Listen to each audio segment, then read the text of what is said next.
मेरे प्यारे साथियों, आज के इस डिजिटल कक्षा में आप सभी का स्वागत है। और इस कक्षा में हम लोग शुरुआत करेंगे मूलों की प्रकृति के बारे में। हम लोगों ने पिछला वीडियो में पढ़ा था मूल कैसे निकाला जाता है।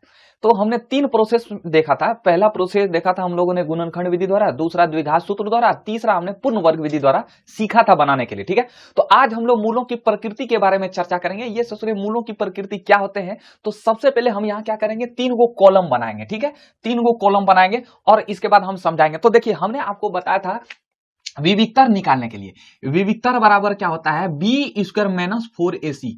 सब इसी पर खेला होगा। जो मूलों की प्रकृति होगा ना, इसी पर सारा खेला होगा। अगर ये d का मान 0 से बड़ा हो तो उसका मान मूलों की प्रकृति क्या होगा, d का मान अगर 0 के बराबर हो तो मूलों की प्रकृति क्या होगा, d का मान जो है अगर 0 से छोटा रहे तो उसमें मूलों की प्रकृति क्या होगा, इसके बारे में हम लोग चर्चा करेंगे। तो सबसे पहले हम 3 कॉलम को बनाते हैं। ठीक है, अब देखिए इसमें क्या है कि एक समीकरण है ax square plus B X plus C बराबर 0। एक समीकरण है, द्विघात समीकरण है। ठीक है, इसका अगर विवेक्तर मतलब क्या होता है, d बराबर बी स्क्वायर माइनस 4ac। अगर देखिए, अगर d का मान जो है 0 से बड़ा, ये आप कंफ्यूज करते होंगे ना, तो जिधर इसका मुंह खुला रहे वो बड़ा होगा। तो अगर मान लीजिए 2 और 3 है, ठीक है, तो किधर हम चिन्ह देंगे, तो बड़ा किधर है, कौन बड़ा है, 3 बड़ा है। तो इसका मतलब मुंह किधर हो जाएगा, इसका बड़ा की तरफ, यानी कि 3 बड़ा है। जैसे 4 और 10, तो किधर हो जाएगा, 10 की तरफ। जिधर बड़ा रहेगा उधर ये मुंह खोल देगा, मतलब जिधर पूरी उधर घुरी। ठीक है, जैसे 8 6, तो किधर हो जाएगा, इधर हो जाएगा। ठीक है, तो यहां कहने का मतलब यह है कि अगर 0 से बड़ा d रही, ये d यहां मतलब क्या हो गया कि d का मान क्या है, अगर 0 से बड़ा रहे तो वो जो मूलों की प्रकृति होगा ना, वो वास्तविक और भिन्न होगा। अभी आप फिलहाल इसे समझिए ना, आपको हम समझा देंगे एग्जांपल देकर। ठीक है, और उसका जो मान निकलेगा, जो मूलों का मान निकलेगा, वो इस तरह निकलेगा, यानी कि इस फॉर्मूला पर सेट हो जाएगा। ठीक है, अगर d का मान 0 आया, d का मान 0 आया, तो उसमें जो मूल की जो प्रकृति होगी वो कैसी होगी, वास्तविक और समान होगी। और उसमें जो मूलों का जो मान होगा minus b upon 2a, minus b upon 2a हो जाएगा। ठीक है, 2 मूल निकलता है ना। और अगर d का मान अगर 0 से छोटा आए तो उसमें कोई वास्तविक मूल नहीं होगा, यानी कि उसका मान भी कुछ नहीं होगा, कोई वास्तविक उसका मान नहीं होगा। तो चलिए सबसे पहले एक हम एग्जांपल देकर बनाते हैं। कहा है कि इतना इतना समीकरण है, बोलता है कि मूलों की प्रकृति ज्ञात करो। चलो भैया ज्ञात करते हैं। तो सबसे पहले a बराबर 2 और b बराबर क्या हो जाएगा, -3 और c बराबर क्या हो जाएगा मित्रों, 5 हो जाएगा। तो सबसे पहले हमको इसमें मूलों की प्रकृति मतलब क्या, d निकालना है। d पर ही तो सारा खेल होगा। तो d बराबर हो जाएगा बी स्क्वायर माइनस 4ac। तो b का मान कितना है, -3 का होल स्क्वायर और -4 इंटू 2 गुना 5। तो यहां से हो जाएगा 9 माइनस 5 दूनी 10 और चौके 40, यानी कि हो जाएगा -31। एक बात बता, जो -31 है वो 0 से बड़ा है या छोटा है, आप लोग तय कीजिए। आप तो बोलिएगा कि 31 -31 बड़ा है, नहीं, ये ससुरा 0 से छोटा है, इसके सामने 0 बड़ा है। क्योंकि देखिए हम लोग जब भी गिनती करते हैं ना, तो हम लोग क्या करते हैं, तो सबसे पहले 0 1 2 3, इसके बाद -1 -2 -3 -4 ऐसे लिखते हैं ना। तो इधर माइनस में जितना बड़ा रहेगा वो उतना छोटा होगा। और -1 जो है ये सबसे बड़ा है, माइनस में सबसे बड़ा कौन है, -1 है। ठीक है, तो -31 है, -31 क्या है, 0 से छोटा है। अब यहां क्या है कि देखो, यहां d का मान क्या है, 0 से छोटा है। तो d का मान 0 से छोटा है, तो इसका मतलब क्या है, मूलों की प्रकृति कैसा होगा, कोई वास्तविक मूल नहीं होगा। तो लिखेंगे दत्त समीकरण मूलों की प्रकृति वास्तविक नहीं है। समझ पा रहे, और जब वास्तविक नहीं है तो इसका हल भी नहीं होगा, इसका वास्तविक मान भी नहीं निकलेगा। तो चलिए एक बार मान भी निकाल के देखते हैं ना। तो चलो मान निकालो, 2x square minus 3x plus 5 बराबर 0 मान निकालते हैं। यहां से क्या हो जाएगा, 2 पंचे 10। अब 10 का अगर हम लोग आवाज गुणनखंड करेंगे तो 2 पंचे 10 ऐसे हो जाएगा। तो 2x square minus 5x plus 2x plus 5 बराबर 0 हो जाएगा। और यहां से हम लोग 2x x को कॉमन लेंगे, तो x को कॉमन लेंगे तो 2x minus 5 plus 1 into 2x plus 5 बराबर 0 हो जाएगा। कभी इसका मान ही नहीं निकलेगा। कैसे, यहां अगर -1 2x माइनस 5 आया, यहां भी माइनस रहता तब ना होता जी। अब हम प्लस, इसको प्लस है तो इसको माइनस कैसे बना सकते हैं, बिल्कुल नहीं बना सकते, क्योंकि यहां कितनों कॉमन लोगे, यहां प्लस का प्लस ही रहेगा। तो -1 2x माइनस 5 आया, यहां भी माइनस रहता तब ना होता जी। अब हम प्लस, इसको प्लस है तो इसको माइनस कैसे बना सकते हैं, बिल्कुल नहीं बना सकते, क्योंकि यहां कितनों कॉमन लोगे, यहां प्लस का प्लस ही रहेगा। तो जब भी द्विघात समीकरण को हल करेंगे तो ये जो दोनों ब्रैकेट है ना, यहां भी माइनस रहे, यहां भी माइनस रहे, यानी कि दोनों सेम रहेगा तभी सोचो कि ये सही है, अन्यथा ये गलत है, इसका कोई मान नहीं होगा। हम लोग कह देते हैं सिंपल भाषा में कि ये ससुर गलत है। तो इसलिए मूलों की प्रकृति को अगर हम लोग देख लेंगे कि अगर डी का मान 0 से छोटा है तो इसका मतलब उसका कोई वास्तविक मान नहीं होगा और ना ही उसका कोई वास्तविक मूल होगा। समझ पा रहे हैं मेरी बात को? तो अगर आप एक बार स्क्रीनशॉट लेना चाहते हैं तो लीजिए।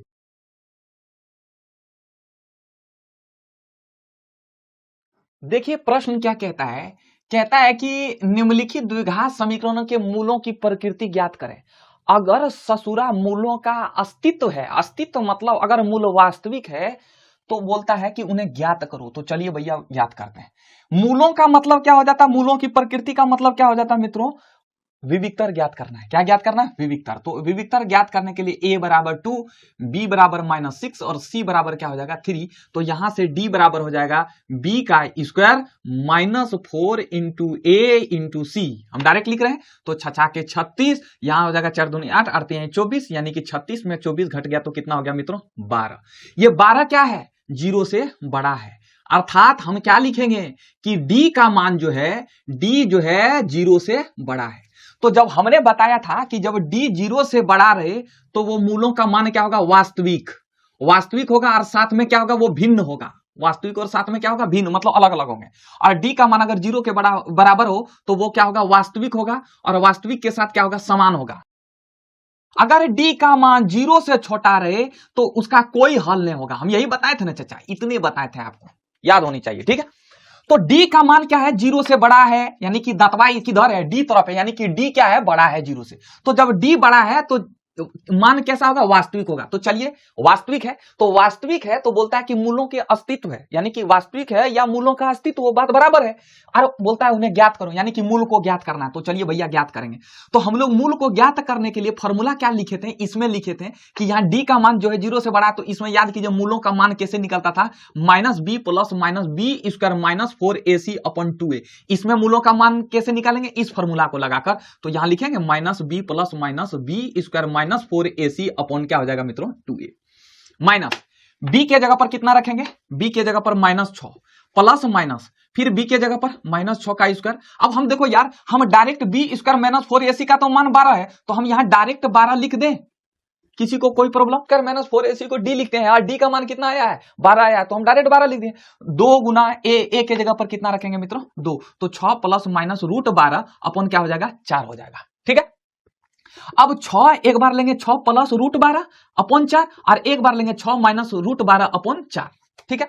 अब चलो यार कुछ तो करो, तो इसको लिख सकते हैं 4 इंटू 3, 12 को लिख सकते हैं 4 इंटू 3, करनी के रूप में तोड़ेंगे। तो जब करनी के रूप में तोड़ेंगे तो 4 बाहर चला जाएगा, तो क्या होगा 2√3 हो जाएगा। तो यहाँ 6 प्लस 2√3 अपन 4, और यहां भी हो जाएगा 6 माइनस 2√3 अपन 4। अब देखो यार इसको कॉमन लेंगे तो 2 तिहाई 6 प्लस √3 अपन 4, अब यहां हो जाएगा 2 तिहाई 6 माइनस √3 अपन 4, तो इसको कटा देंगे तो 2, इसको भी कटा देंगे तो क्या हो जाएगा 2 हो जाएगा। यानी कि एक बार आया 3 प्लस √3 अपन 2, एक बार आया 3 माइनस √3 अपन 2। समझ पा रहे हैं मेरी बात को? तो देखो यहाँ क्या है कि वास्तविक है, ये कैसा है, वास्तविक है, लेकिन तुम देखो भिन्न भिन्न आ रहा है।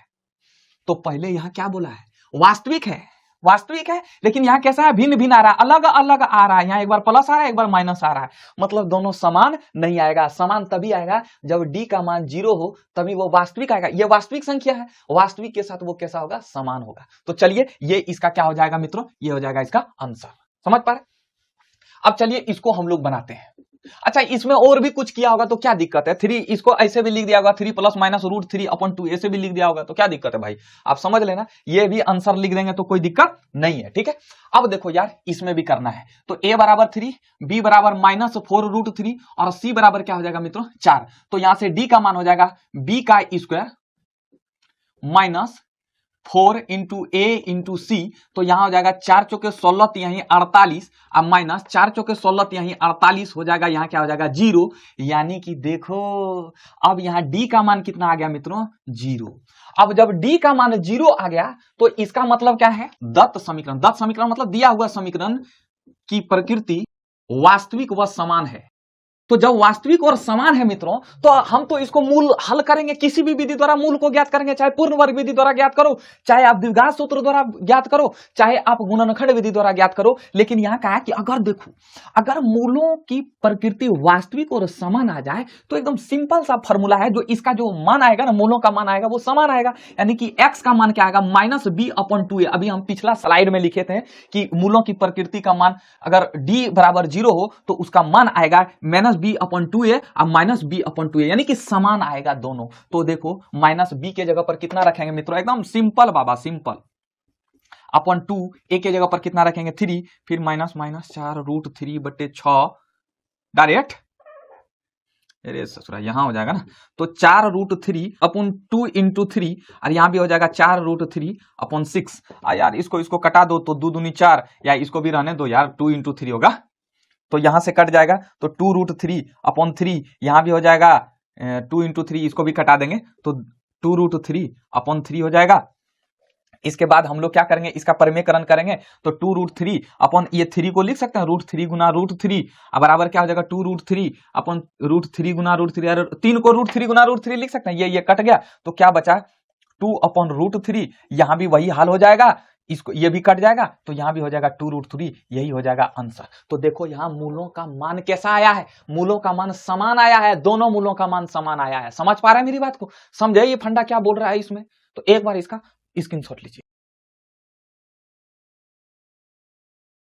अब इसमें पूछा है कि जांच करें कि जो निम्नलिखित समीकरण दिया है कि इसका मूल वास्तविक है या नहीं, ये जांच करना है। तो चलो जांच करते हैं। a बराबर 3, b बराबर 2, c बराबर क्या हो जाएगा -1 हो जाएगा, ठीक है। तो d बराबर क्या हो जाएगा b स्क्वायर -4ac, अर्थात 2 का स्क्वायर -4 इंटू a का मान 3 और c का मान -1, तो 4 + 12 बराबर 16 हो जाएगा। 16 का मान क्या होता है, 16 जो है 0 से बड़ा होता है, अर्थात हम कह सकते हैं कि d जो है 0 से बड़ा है, ठीक है। तो हम जब d 0 से बड़ा है तो हम कह सकते हैं कि दत्त समीकरण क्या है। हम बताते हैं कि d का मान अगर 0 से बड़ा रहे तो वो कैसा होगा, वास्तविक होगा, लेकिन उसका जो मान निकलेगा वो कैसा निकलेगा, भिन्न भिन्न निकलेगा, अलग अलग निकलेगा। अगर d का मान 0 से बड़ा रहे, सॉरी 0 के बराबर, अगर d का मान 0 के बराबर रहे तो उसका मान क्या होगा, वास्तविक होगा, और साथ ही साथ उसका मान कैसा होगा, समान होगा। और तीसरा बताया था कि d का मान अगर 0 से छोटा रहे तो वो क्या होगा, कोई वास्तविक मूल नहीं होगा। तो दत्त समीकरण का मूल वास्तविक है। कैसा है मित्रों, वास्तविक है। आई मेरी बात समझ में? क्यों वास्तविक है, क्योंकि d का मान जो है 0 से बड़ा है। समझ पा रहे? अब देखो यार, इसमें कहता है कि ये जांच करो कि ये वास्तविक मूल है या नहीं। तो a बराबर 1, b बराबर 4, c बराबर 4 हो जाएगा। तो यहां से d का मान क्या हो जाएगा, 4 का स्क्वायर -4 इंटू a इंटू 4 बराबर 16 -16 इक्वल टू 0, यानी कि d बराबर 0 है। तो हम कह सकते हैं दत्त समीकरण, ये भी समीकरण कैसा है, वास्तविक है। लेकिन वास्तविक में भी कैसा है, समान है। तो हमें सिर्फ पूछा कि वास्तविक है या नहीं। तो दत्त समीकरण का मूल वास्तविक है। ठीक है मित्रों, ठीक है, ये हो जाएगा हमारा आंसर। एक बार इसका स्क्रीनशॉट लीजिएगा। अब देखिए ये क्वेश्चन जो है बाउंसर किया है। बाउंसर क्या किया है, इसमें कहा है कि देखो ये फलाना समीकरण जो है ये वास्तविक और समान है। इसमें बोलता है कि k और x या d फी जो जिसका बोले उसका बोलता है मान निकालने के लिए, ठीक है। तो समझिए पहले इस प्रश्न में क्या कहता है कि k का मान ज्ञात करें जिसके लिए 2x² प्लस kx है, यहाँ x छूट गया था, 2x² प्लस kx प्लस 3 बराबर 0 के दोनों मूल वास्तविक और क्या है, समान है। तो दिया है मूल कैसा है मित्रों, वास्तविक और समान है। तो यानी कि d बराबर क्या है, 0 है। और साथ में क्या हो जाएगा, a का मान क्या हो जाएगा यहाँ 2, और b का मान क्या हो जाएगा k, c का मान क्या हो जाएगा यहाँ 3 हो जाएगा। तो यानी कि जब d बराबर 0 है तो हम कह सकते हैं कि b² -4ac बराबर क्या हो जाएगा, 0 हो जाएगा। तो यहां से b के जगह पर क्या रखेंगे, k² -4 इंटू a के जगह पर क्या रखेंगे 2, और c के जगह पर क्या रखेंगे 3 बराबर क्या हो जाएगा 0। तो यहां से हो जाएगा k² -24, 4 दूनी 8 के हैं 24 बराबर 0। अब यहां से k² बराबर क्या हो जाएगा, इधर इसको लाएंगे तो +24 हो जाएगा। अब k को स्क्वायर हटाएंगे तो क्या हो जाएगा, ±√24। अब 24 को अगर हम लोग जो है करनी के रूप में तोड़ेंगे तो कैसे तोड़ेंगे मित्रों, 24, 2 × 2 12, 2 × 12, 2 × 3 6, ऐसे टूटेगा, यानी कि हम इसको लिख सकते हैं 2√6, चूंकि ये 2 मिलकर 1 2 हुआ, इसको बाहर कर देंगे और ये 3 दूनी 6 अंदर हो जाएगा, यानी कि प्लस माइनस √6, यानी कि के का मान हो जाएगा एक बार प्लस 2√6 और एक हो जाएगा माइनस 2√6। ये हो जाएगा हमारा आंसर। अब दूसरा प्रश्न है, उसी तरह का दूसरा प्रश्न है कि के किस मान के लिए kx² इंटू x माइनस 2 + 6 बराबर 0 के दोनों मूल वास्तविक और समान है। इसमें भी क्या है कि दिया है, क्या दिया है, बोला है कि वास्तविक और मूल जो है वास्तविक और समान, यानी कि d बराबर 0 है। यहां से a का मान कितना हो जाएगा, अब देखो इसको थोड़ा सा हम लोग मॉडिफाई करते हैं, तो इसको हम लोग गुना करेंगे तो क्या हो जाएगा kx² माइनस 2 इंटू kx क्या हो जाएगा 2kx और प्लस 6 बराबर क्या हो जाएगा 0 हो जाएगा। तो a के जगह पर क्या हो जाएगा k, b के जगह पर क्या हो जाएगा -2k और c के जगह पर क्या हो जाएगा मित्रों 6 हो जाएगा। तो वी नो दैट, हम जानते हैं कि d बराबर 0 दिया है, तो d बराबर यानी कि b² माइनस 4ac बराबर क्या हो जाएगा 0। तो b के जगह पर कितना लगेगा -2k का whole square minus 4 into a के जगह पर k और c के जगह पर 6 बराबर क्या हो जाएगा 0। तो यहां से हो जाएगा 4k का स्क्वायर माइनस 24k बराबर क्या हो जाएगा 0। अब देखो यहाँ 4 को कॉमन लेंगे और k को भी कॉमन लेंगे तो क्या बचेगा k माइनस 6, सॉरी यहाँ हो जाएगा k माइनस 6 बराबर क्या हो जाएगा 0।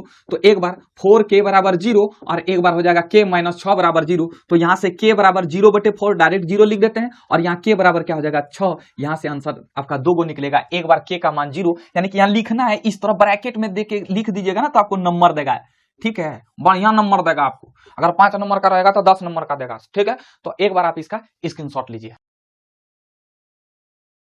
अब देखिए इस तरह का प्रश्न जो है आपको बड़ी देखने को मिलेगा, इस तरह के बुक में प्रश्न है, लेकिन ये क्वेश्चन पूछा हुआ same to same previous year का क्वेश्चन उठाए हुए हैं, ठीक है। अब इसमें कहता है कि 51 को ऐसे 2 भाग में बांटो ना, ऐसे 2 भाग में इसको बांटो जिसको अगर गुना करेंगे ना, अगर इसको गुना करेंगे तो मित्रों इसका कितना हो जाएगा गुना 650 हो जाएगा। तो देखो यार मान लेते हैं कि पहला भाग बराबर x और दूसरा भाग जो होगा वो 51 के अंदर ही होगा ना। मान लेते हैं कि पहला भाग 2 है तो दूसरा भाग 51 के अंदर ही होगा, 49 होगा। समझ पा रहे मेरी बात को? तो अगर हम इसको x मानेंगे तो हम इसको लिख सके 49 क्यों लिखे थे, 51 में 2 को घटा दिए थे, तो हम इसमें 51 में x को घटा देंगे। क्या मेरी बात को समझ पा रहे हैं आप? तो अगर मान लो 51 को हमको 2 भाग में बांटना है तो एक मान लेते हैं, पहला भाग x मान लेते हैं, तो दूसरा भाग जो है ना 51 के ही ना अंदर होगा, 52 तो होगा नहीं, 51 के अंदर चाहे 50 हो, चाहे 49 हो, चाहे 48 हो, चाहे 1 हो, चाहे 2 हो, कुछ भी हो सकता है, ठीक है। तो हम यानी कि अंदर मतलब क्या माइनस, अगर बाहर रहता तो 51 प्लस x करते हैं। समझ पा रहे? तो यहां लिखेंगे कि माना एक भाग बराबर x, तो दूसरा भाग क्या हो जाएगा मित्रों, दूसरा भाग हो जाएगा आपका 51 माइनस x। समझ पा रहे? तो जब दूसरा भाग 51 माइनस x हो जाएगा तो अब कहता है कि प्रश्न से समझो यार, प्रश्न से क्या बोल रहा है कि दोनों का गुना कितना होना चाहिए 650, यानी कि पहला भाग और दूसरे भाग का गुणनफल करेंगे तो कितना होना चाहिए 650। अब हमें संख्या निकालना है तो चलो आराम आराम से संख्या निकलेगा। कैसे निकलेगा, चलो इसको सॉल्व करो। तो 51x माइनस x² बराबर 650, ये x² को इधर ले आएंगे तो प्लस x², इसको इधर ले आएंगे तो माइनस 51x, और ये प्लस 650 है तो प्लस 650 रहेगा, अब बराबर क्या हो जाएगा 0। अब 650 को तोड़ो, गुणनखंड करो, तो गुणनखंड करेंगे तो 650 को अगर तोड़ेंगे तो क्या होगा, 2 तिहाई 6, 2 दूनी 4, 325, 5 3 8 2 10, यानी कि ये 5 से कटेगा तो 5 6 30, 5 6 30, 5 है 25, फिर ये 5 से कटेगा 13 5 65। अब देखो यार 5 है 25, 25 दूनी 50, 50 और 13 में तो कोई कॉम्बिनेशन तो हो नहीं रहा है। एक काम करते हैं भैया, इसको हम लोग ऐसा करते हैं ना कि एक बार 13 दूनी 26 और 5 है 25 कर देते हैं, तो 26 और प्लस 25 को जोड़ेंगे तो कितना हो जाएगा 51 हो जाएगा। तो वही लिखना है कि x² minus 25x minus 26x, चूंकि हमें माइनस 51 लाना है। आप गुणनखंड सीख गए होंगे, उम्मीद करते हैं कि minus 25x minus 26x plus 650 बराबर 0, यानी तो इस 25 को यहां कर दो, कोई दिक्कत नहीं। अब x को कॉमन लेंगे तो x माइनस 25 हो जाएगा, अब माइनस यहाँ 26 को कॉमन लेंगे तो x माइनस 26 में 650 को भाग देंगे तो कितना होगा 25 हो जाएगा, बराबर क्या हो जाएगा मित्रों 0 होगा। तो x माइनस 26 और 1 हो जाएगा x माइनस 25 बराबर 0। तो यहां से लिखेंगे x माइनस 26 बराबर 0 और दूसरा समीकरण हो जाएगा, यानी कि दूसरा मूल हो जाएगा x माइनस 25। तो यहां से x का मान 26 निकलेगा और यहां से x का मान 25 निकलेगा। तो इसलिए संख्या बराबर क्या हो जाएगा, यानी कि एक हो जाएगा 25 और दूसरा हो जाएगा 26। समझ पा रहे हैं? तो पहला भाग x मान लेते हैं, चाहे दो को मान निकला तो इसको 26 मानेंगे तो इसका मान 25 आएगा, इसको 25 मानेंगे तो इसका मान 26 आएगा। 25 को 26 से गुना कर दो, डायरेक्ट 650 आ जाएगा। देख लेना, ये हो जाएगा हमारा संख्या, ये हो जाएगा हमारा आंसर। इसी में हम दूसरा क्वेश्चन को देख लेते हैं। कहता है कि 12 को ऐसे दो भागों में बांटे जिसका गुणनफल 32 हो। अब तो इसमें क्या हो जाएगा कि माना पहला भाग, तो वही लिखेंगे इसी जैसा, पहला भाग बराबर x, तो दूसरा भाग क्या हो जाएगा मित्रों, दूसरा भाग हो जाएगा 12 माइनस x। समझ पा रहे? अब प्रश्न से क्या करना है, बोल रहा है कि दोनों का गुणनफल यानी कि x इंटू 12 माइनस x बराबर कितना होना चाहिए, 32 होना चाहिए। तो यहां से हो जाएगा 12x माइनस एक्स स्क्वायर बराबर 32। अब इसको अगर इधर ले जाएंगे तो ये सिर्फ माइनस को प्लस बनाने के लिए इस तरह कर रहे हैं, तो x square minus 12x plus 32 बराबर 0। तो यहां से हो जाएगा X square minus 8x minus 4x plus 32 बराबर 0। क्या आप समझ पा रहे हैं कि नहीं? अरे ओ शाबाश, इसको 1 से 32 से गुना किए तो 32 होगा, 32 का आवाज गुणन करेंगे और इसको तोड़ेंगे तो 8 और 4 में टूटेगा, तो यहां से कॉमन लेंगे तो x minus 8 minus 4 into x minus 8 बराबर 0। तो यहां से हो जाएगा x माइनस 4 बराबर 0 और यहां से हो जाएगा x माइनस 8 बराबर 0। तो यहां से एक बार x बराबर 4 आएगा, x बराबर 8 आएगा। इसलिए संख्या बराबर यानी कि पहला भाग बराबर क्या हो जाएगा, 8 और 4, ये हो जाएगा हमारा आंसर। एक बार इसका प्रेम से स्क्रीनशॉट लीजिए। अब देखिए इस प्रश्न को समझते हैं। कहता है कि ऐसी दो संख्या ज्ञात करो जिनका योग 27 हो और उसका गुणनफल कितना हो, 182 हो। तो सबसे पहले ध्यान से समझो, एक ऐसी संख्या, दो संख्या ज्ञात करना है। कितना संख्या ज्ञात करना है, दो संख्या, जिसका योग कितना होना चाहिए, 27 होना चाहिए। ठीक है, तो मान लो एक संख्या को मान लेते हैं x, तो दूसरी संख्या क्या हो जाएगा, तो दूसरी संख्या यानी कि ये x प्लस दूसरी संख्या बराबर 27। तो हम दूसरी संख्या लिख सकते हैं 27 माइनस x, इसको इधर ले जाएंगे तो ये 27 माइनस x हो जाएगा। तो ये पहली संख्या है और ये दूसरी संख्या है। तो पहली संख्या और कहा है कि योग 27 है, तो पहली संख्या और दूसरी संख्या योग 27 है, तो पहली संख्या को मान लेते हैं x, तो दूसरी संख्या क्या हो जाएगा मित्रों, 27 माइनस x। तो हम यहां लिखे माना पहली संख्या बराबर क्या हो जाएगा, x। तो दूसरी संख्या क्या हो जाएगा मित्रों, तो दूसरी संख्या यहां से हो जाएगा 27 माइनस एक्स। क्या मेरी बात को समझ पा रहे हैं? अब चलिए इसी कॉन्सेप्ट को मद्देनजर रखते हुए इस प्रश्न को हल करते हैं। कह रहा है कि पहली संख्या यानी कि ये दोनों संख्या का गुणनफल 182 है, यानी कि पहली संख्या गुना दूसरी संख्या बराबर कितना है मित्रों, 182 है। अब इसको गुना कीजिए, 27x माइनस एक्स स्क्वायर बराबर 182 और यहां से एक्स स्क्वायर माइनस 27x, इसको इधर लाएंगे तो प्लस 182 बराबर क्या हो जाएगा, 0 हो जाएगा। सबको इधर ले गए ना तो बराबर 0 लिख दिया। अब यहां से करो भैया, यहां कुछ तो 1 है, तो एक्स स्क्वायर माइनस 182 को अगर तोड़ेंगे तो कैसे निकलेगा, तो 2 9 18, 2 1 2, 13 7 यानी कि 13 7 91, 7 दूनी 14 और 3 17, 14 यार 13 27 हो जाएगा। तो 14x माइनस 13x प्लस 182 बराबर क्या हो जाएगा, 0। अब यहां से x का कॉमन लेंगे तो यहां 14 हो जाएगा, माइनस 13 इंटू एक्स माइनस 14 बराबर क्या हो जाएगा मित्रों, 0। तो x minus 13 into x minus 14 बराबर क्या हो जाएगा, 0। तो यहां से x माइनस 13 बराबर 0 और यहां से x माइनस 14 बराबर 0। तो यहां से x का मान 13 और यहां से x का मान क्या आ जाएगा, 14। तो वही है कि संख्याएं बराबर यानी कि दो संख्याएं क्या हो जाएगी, एक हो जाएगी 13 और एक हो जाएगी 14। ये हो जाएगा हमारा आंसर। क्या मेरी बात को समझ? अब देखिए दूसरे प्रश्न को समझते हैं। दूसरे प्रश्न में थोड़ा सा ट्विस्ट किए हैं। क्या है कि यहां योग कहे थे, यहां क्या है, योग है और यहां से थोड़ा अंतर है। देखिए क्या करना है, कह रहा है कि दो संख्या है, तो पहला संख्या ये है और पहला संख्या ये है। ठीक है, कहता है कि दोनों का अंतर 3 है मर्दे, कितना है, 3 है। तो मान लेते हैं कि पहली संख्या x है, तो दूसरी संख्या क्या हो जाएगा, तो दूसरी संख्या होगा कि यहां दूसरी संख्या निकालना है तो माइनस, ये माइनस यहां होगा, दूसरी संख्या इसको इधर करेंगे तो माइनस x हो जाएगा। तो दूसरी संख्या बराबर क्या है, ये माइनस है, तो ये माइनस को तो लेना नहीं है, तो चलो भैया इसमें माइनस कॉमन कर देते हैं। इसलिए माइनस कॉमन करें कि ये माइनस कट जाए, तो यहां क्या हो जाएगा, तो 3 प्लस x होगा, तो ये माइनस माइनस कट जाएगा, तो दूसरी संख्या क्या हो जाएगा, 3 प्लस x। यानी कि इससे क्या निष्कर्ष निकला, अगर यहां योग रहे तो दूसरी संख्या में घटा लेना है, अगर यहां घटा रहे तो दूसरी संख्या में जोड़ को लेना है। तो लिखो कि माना पहली संख्या बराबर x, तो दूसरी संख्या बराबर क्या हो जाएगा मित्रों, 3 प्लस x। क्या मेरी बात को समझ पा रहे? अब प्रश्न से क्या कहता है, जरा ध्यान से समझिए। x इंटू 3 प्लस एक्स गुणनफल कह रहा है। गुणनफल कितना हो जाएगा? 504 हो जाएगा। तो यहां से लिखेंगे एक्स स्क्वायर प्लस 3x बराबर 504। अब यहां से इसको इधर कर लेंगे तो x square plus 3x minus 504 बराबर क्या हो जाएगा मित्रों? 0 हो जाएगा। अब इसका हम लोग क्या करेंगे, इसका काम तमाम करो तो 504 का आवाज गुणनखंड करो। 2 दूनी 4, 2 दूनी 4, तो 2 पंचे 10, 2 दूनी 4, 2 का 2, 2 दूनी 4, 2 छके 12, 2 छके 12, 2 तिहाई 6, फिर 3 दूनी 6, 3 का 3, 3 सते 21। अब देखो यहाँ ऐसा जोड़ घटा करो तो कितना आए? 3 आए। 2 दूनी 4, 4 दूनी 8, 8 तिहाई 24 और 7 तिहाई 21। तो 21 में 24 को घटा देंगे तो चाचा 3 नहीं आएगा। तो एक्स स्क्वायर प्लस 24x, हमको प्लस 3x लाना है। 24x माइनस 21x माइनस 504 बराबर क्या हो जाएगा मित्रों? 0 हो जाएगा। तो यहां से x कॉमन लेंगे तो x प्लस 24 हो जाएगा। यहां से माइनस 21 कॉमन होगा। कितना कॉमन होगा? माइनस 21 कॉमन होगा। तो x माइनस माइनस प्लस हो जाएगा। 21 को 504 से डिवाइड करेंगे तो हो जाएगा यहाँ 24 बराबर क्या हो जाएगा मित्रों? 0। एक ब्रैकेट में x माइनस 21 को लिखेंगे, दूसरा ब्रैकेट में x प्लस 24 बराबर क्या लिखेंगे? 0 लिखेंगे। तो यहां से x माइनस 21 बराबर 0 होगा और एक क्या हो जाएगा?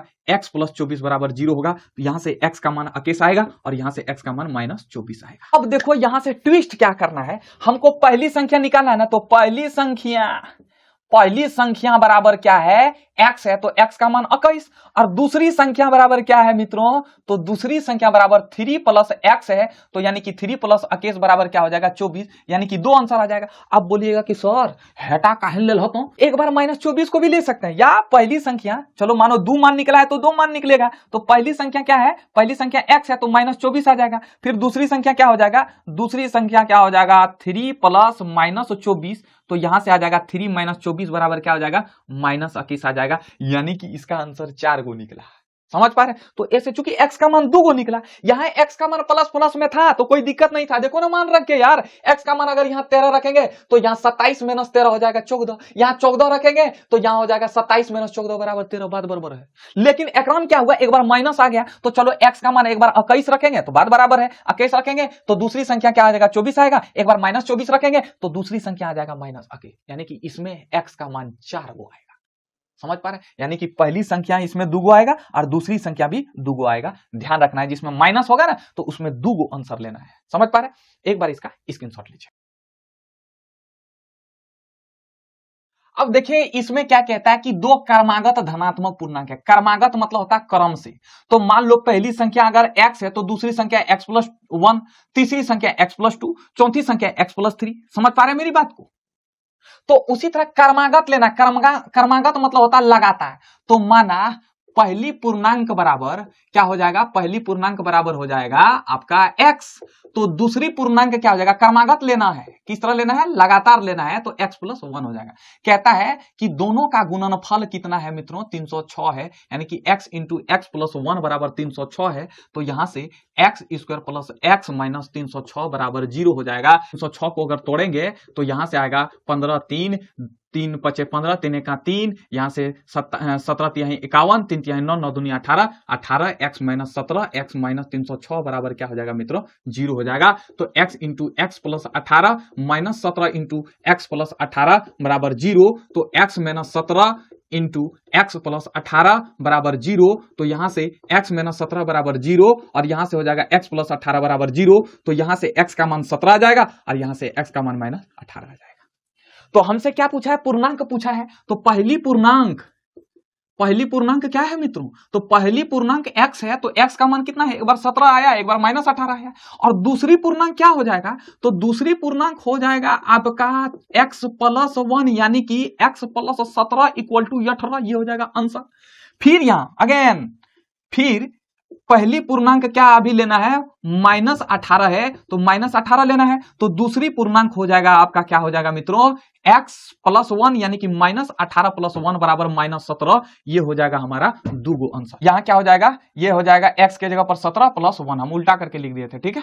तो यहाँ 17 प्लस 1 बराबर 18 हो जाएगा, समझ पा रहे हैं। अब दूसरा प्रश्न को देखते हैं, ठीक है। अब इसमें क्या है कि दो क्रमांक धनात्मक पूर्णांक ज्ञात कीजिए जिनके वर्गों का योग 365 है। वहां क्या था कि केवल पूर्णांकों का गुणनफल था, इसमें वर्गों का योग है। चलो भैया, माना पहली पूर्णांक बराबर क्या हो जाएगा मित्रों, तो ये पहली पूर्णांक हो जाएगा x, तो दूसरी पूर्णांक क्या हो जाएगा, इसमें भी क्या बोला है, क्रमागत बोला है, तो x प्लस 1 लेना है। और प्रश्न से क्या है, जरा ध्यान से समझो, दो क्रमागत धनात्मक पूर्णांक ज्ञात कीजिए जिनके वर्गों का योग, किसका योग, वर्गों का योग, यानी कि पहले पूर्णांक के वर्गों का योग तथा दूसरे पूर्णांक के वर्गों का योग कितना है मित्रों, 365 है।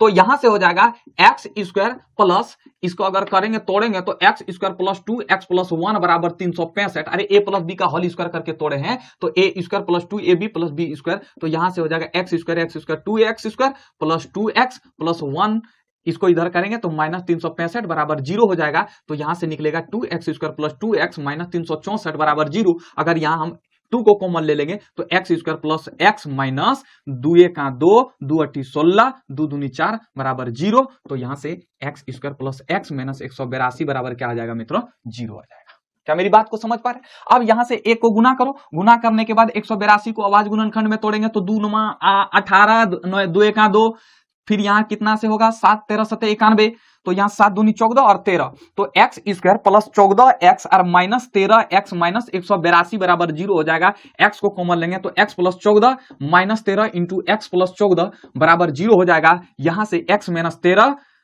एक ब्रैकेट में, x प्लस 14 एक ब्रैकेट में बराबर 0 होगा। तो एक बार होगा x माइनस 13 बराबर 0 और एक बार होगा x प्लस 14 बराबर 0। तो यहाँ x का मान 13 होगा और यहां से x का मान माइनस 14 आएगा। तो पहली पूर्णांक क्या हो जाएगा, एक बार 13 लेना है, x के जगह पर 13 लेना है। तो दूसरी पूर्णांक क्या हो जाएगा मित्रों, तो दूसरी पूर्णांक हो जाएगा आपका x प्लस 1 यानी कि 13 प्लस 1 बराबर क्या हो जाएगा 14, यानी कि पहला आंसर ये हुआ। अब इसमें दो आंसर निकलेगा, क्यों, चूंकि एक बार माइनस आया एक बार प्लस आया है, समझ पा रहे। तो यहां से फिर पहली पूर्णांक लेना है, पहली पूर्णांक, तो पहली पूर्णांक लेंगे तो x के जगह पर एक बार क्या लेना है, -14 लेना है। तो दूसरी पूर्णांक यहाँ क्या हो जाएगा, दूसरी पूर्णांक x प्लस 1 है तो -14 प्लस 1 बराबर क्या हो जाएगा -13, ये हो जाएगा दूसरा आंसर। समझ पा रहे हैं, अगर समझे तो एक बार इसका शानदार तरीके से स्क्रीनशॉट लीजिए। अब देखिए, हमने जो अभी पिछला क्वेश्चन बनाया था ना, तो एक आंसर आया था -13 और एक -14 आया, ये नहीं लेना है, क्यों, हमने गलत कर दिया, ठीक है, सॉरी, आपसे माफी मांगते हैं, आप सुधार लीजिएगा। जो माइनस आया ना उसको नहीं लेना, क्यों, चूंकि कहा है कि दो ऐसे क्रमागत धनात्मक पूर्णांक ज्ञात करें, धनात्मक बोला है तो धनात्मक में तो -13 तो नहीं ना आएगा, ये ऋणात्मक हो जाएगा। तो जो 13 और 14 ने आया है उसको लेना, -13 और -14 को नहीं लेना, उसको काट देना है, ठीक है, उसको लेना ही नहीं है क्योंकि धनात्मक बोला है, समझ रहे। तो इसमें भी क्या बोला है, धनात्मक पूर्णांक बोला, तो x का मान एगो माइनस भी आ जाएगा तो उसको हम लोग नहीं लेंगे। अब इसमें क्या करना है कि माना पहली पूर्णांक बराबर क्या हो जाएगा x, तो दूसरी पूर्णांक क्या होगा, जरा ध्यान से समझिए। देखो यार, हम लोग क्या करते हैं, एक्चुअली में हम लोग विषम संख्या, यहां क्या बोला है, विषम संख्या, क्रमागत संख्या नहीं बोला है, यहां बोला विषम संख्या। इसमें क्या जोड़ दिया है, इसमें थोड़ा सा रिश्ता जोड़ दिया है, विषम संख्या। तो हम लोग एक्चुअली में विषम संख्या को 1 3 5 7 से यूज करते हैं, यानी कि यहां से 1 से शुरू करते हैं। लेकिन क्या है कि विषम संख्या जो है, विषम संख्या अगर हम लिखेंगे तो याद कीजिए, विषम संख्या को x प्लस 2 के रूप में लिख सकते हैं, x प्लस 4 के रूप में लिख सकते हैं कि नहीं। अगर मान लो ये 1 है तो अगर x का मान 1 है तो यहां दूसरा संख्या क्या हो जाएगा 1 प्लस 1, यानी कि x प्लस 2 लिखेंगे तब ना यहाँ 3 होगा जी। अगर यहाँ x प्लस 1 ले लेंगे तो x के जगह पर 1 रखेंगे और ये 1 प्लस 1 बराबर 2 होगा, तो 2 तो विषम संख्या है नहीं। अगर यहाँ x प्लस 4 लेंगे तब ना यहाँ 5 आएगा, यहाँ 1 रखेंगे तब ना 5 आएगा। अगर ससुरा यहाँ 3 रख दें तो यहाँ 1 प्लस 3 बराबर क्या हो जाएगा 4 हो जाएगा। समझ पा रहे मेरी बात को, यानी कि अगर विषम संख्या कहे तो यहाँ क्या लेना है, सम संख्या वाला को लेना है। अब देखो यार क्या करना है, यहाँ हमको कहा है प्रश्न से क्या कहा है कि वर्गों का योग, यानी कि इनके वर्गों का योग क्या हो जाएगा मित्रों, x प्लस 2 का होल स्क्वायर बराबर कितना है 290 है। तो x square plus 4x plus 4 बराबर 290। तो यहां से हो जाएगा 2x square plus 4x plus 4, इसको इधर लाएंगे तो माइनस 290 बराबर क्या हो जाएगा 0। तो यहां से 2 को कॉमन लेंगे तो x स्क्वायर प्लस 2x 290 में 4 को घटा देंगे तो कितना होगा 286, माइनस 286 होगा। माइनस 286 को 2 से कॉमन ले लेंगे तो 2 का 2, 2 चौके 8, 2 तिहाई 6 बराबर 0 हो जाएगा। तो यहां से x square plus 2 x minus 143 बराबर क्या हो जाएगा मित्रों 0। अब 143 का आवाज गुणनखंड करो तो 4 3 7 1 8 नहीं कटेगा, 13 से कटेगा, 11 से भी कटेगा। तो चलिए पहले 11 से कटाते हैं।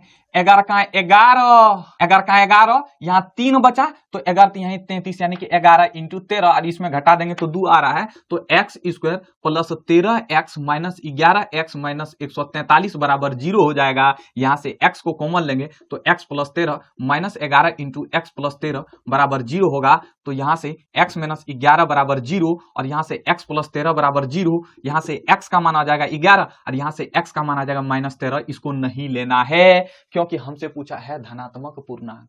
हमसे पूर्णांक केवल पूछता तब हम इसको भी लेते हैं। यहां सिर्फ बोला है धनात्मक पूर्णांक, तो यहां हो जाएगा पहली पूर्णांक बराबर क्या हो जाएगा, तो पहली पूर्णांक x है तो x का मान कितना आ जाएगा मित्रों 11 और दूसरी पूर्णांक जो है आपका x प्लस 2 है यानी कि 11 प्लस 2 बराबर क्या हो जाएगा आपका 13। ये हो जाएगा हमारा आंसर। एक बार इसका आप स्क्रीनशॉट लीजिए। अब हम इस वीडियो को यहीं समापन करते हैं। अब हम लोग जो है अगला वीडियो में देखेंगे, तरह तरह के प्रश्न को देखेंगे, बहुत सारा प्रश्न है। ठीक है, तो मिलते हैं नेक्स्ट वीडियो में। बहुत बहुत धन्यवाद।